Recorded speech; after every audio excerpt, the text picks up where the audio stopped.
I didn't get the ball much. How do you feel about that? I mean, we won. You know what I'm saying? We won decisively, so I don't feel no type of way. It was just a fact. You know?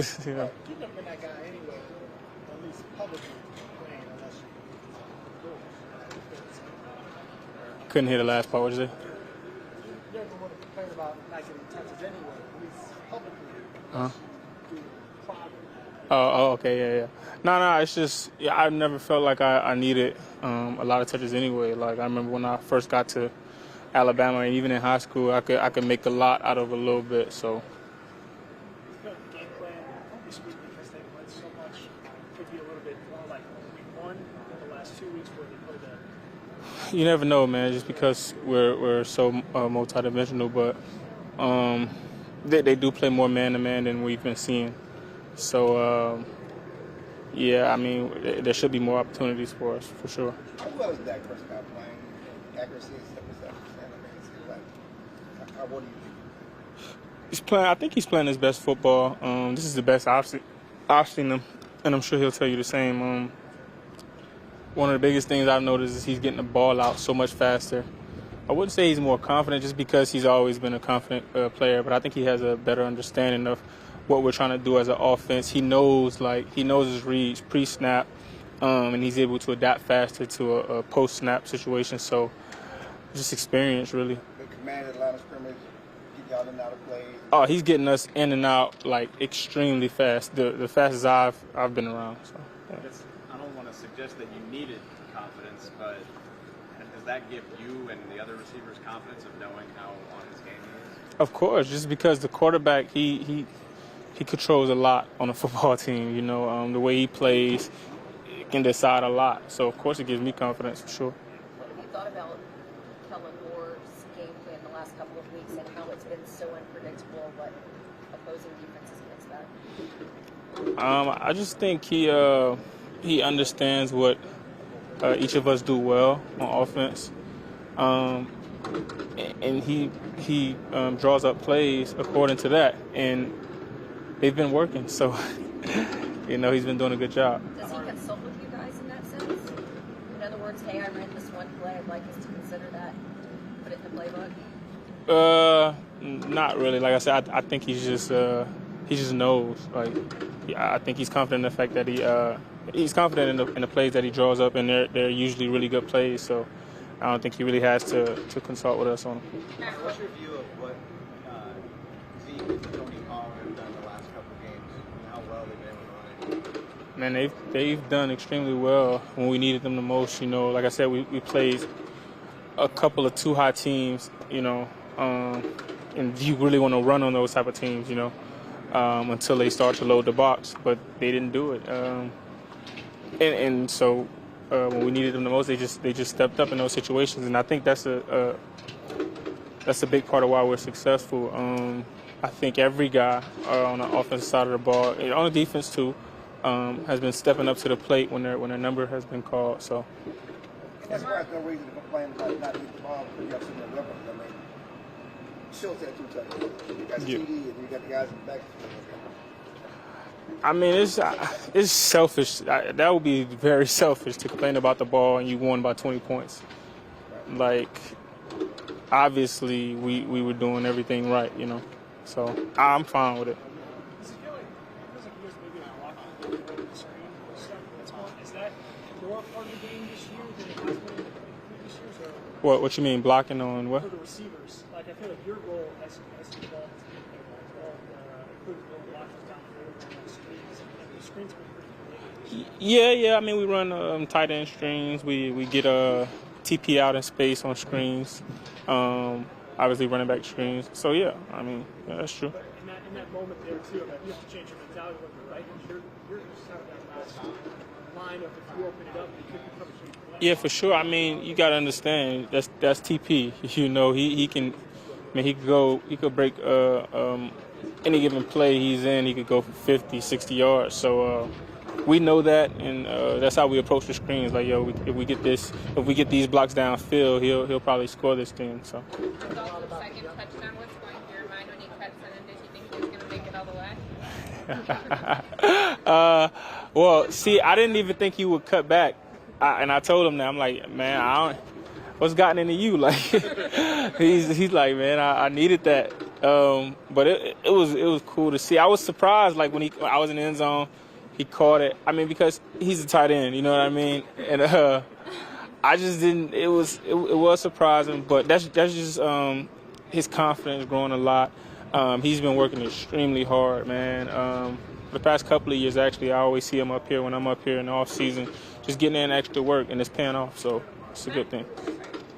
Matt Rule was saying this morning that when he thinks Dak has such a mastery of this offense, he's comparing him to guys like Drew Brees, Peyton Manning, calling the game at the line of scrimmage. Is there a play in one of the recent games that you can think of Dak doing something at the line of scrimmage that really was the difference between winning and not? Yeah, I mean, just in the first game, the very first play he played coming back. Yeah, when he threw it to me, it was an audible.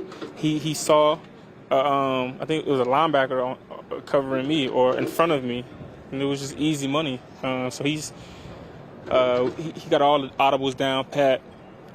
He knows. I think he knows what to get to in any given situation, any given look that he has. He knows the perfect play to get to. So, I mean, you can compare him to anybody. I think he's, like I said, I think he's playing at a high level. I think he's playing as one of the best quarterbacks in the league. So.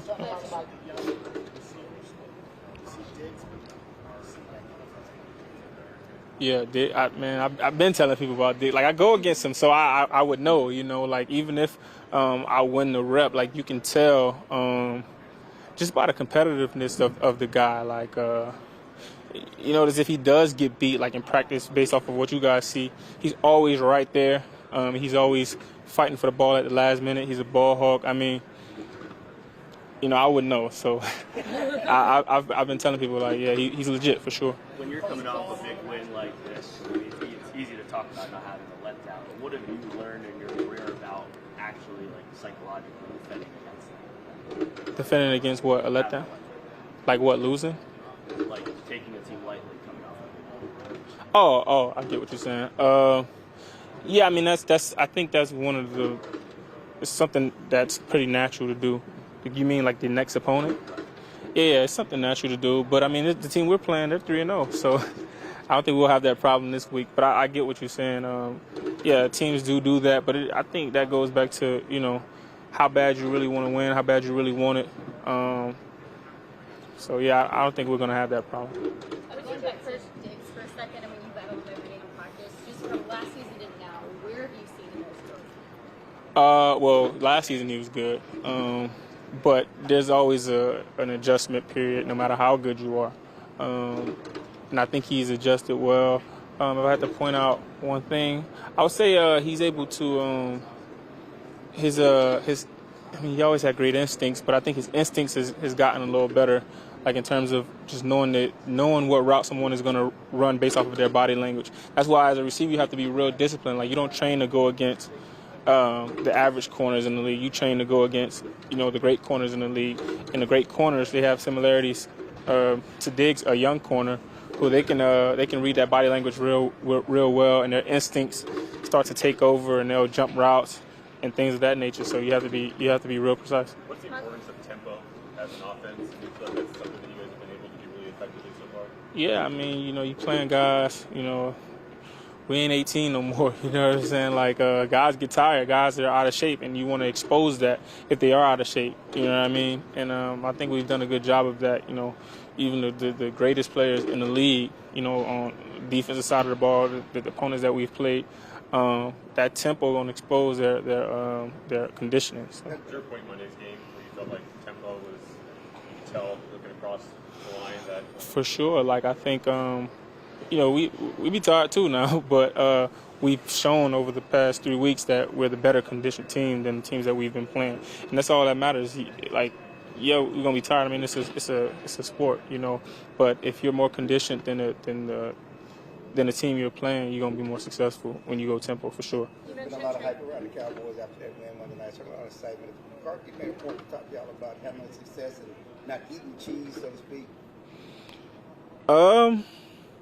I mean, I think from his perspective as a head coach, you know, like, we're pros, man. Like, it's only been 2 games. Yeah, we're 2-1. We 14 more games left. So he hasn't necessarily spoken to us about not eating cheese, but I think he believes in us as pros, and we're not. We don't have that state of mind. Have you seen basically everything? As a what? Coverage. Have you seen, like, no matter what I see, I've seen these before, and I have a counter to it. Are you at that point now in your career? Yeah, I'm pretty familiar with all the coverages around the league, but the league is always changing. So some teams will sprinkle some stuff in there, but it's just still always just a variation of something that you've seen before. So. Amari, when we talk about how Trayvon's background as a receiver helps him as a DB, and you were talking about his instincts, do you ever think about how you would fare as a DB with your knowledge of the game, and how do you think you'd do at this level? I played DB in high school. Saban wanted me to play DB, but I wanted to play receiver. Yeah. So if he told that to you and Trayvon, and one of you said yes, who would you say? No. Like he, well, when I got to Bama, like I proved fast that I was a good receiver. But at one time, he knew I was a good corner too because he recruited me, and I played both in high school. One time, one safety was suspended and one was hurt. He didn't know if Landon would play that week. And he was like, "Hey man, if Landon can't go this week, I'm gonna need you at safety." And I was like, "All right, bet." So I think I would do well. Like in high school, I played corner like 5 games, and all those guys went D1, and I locked them all down. So, but I don't know. I don't necessarily think.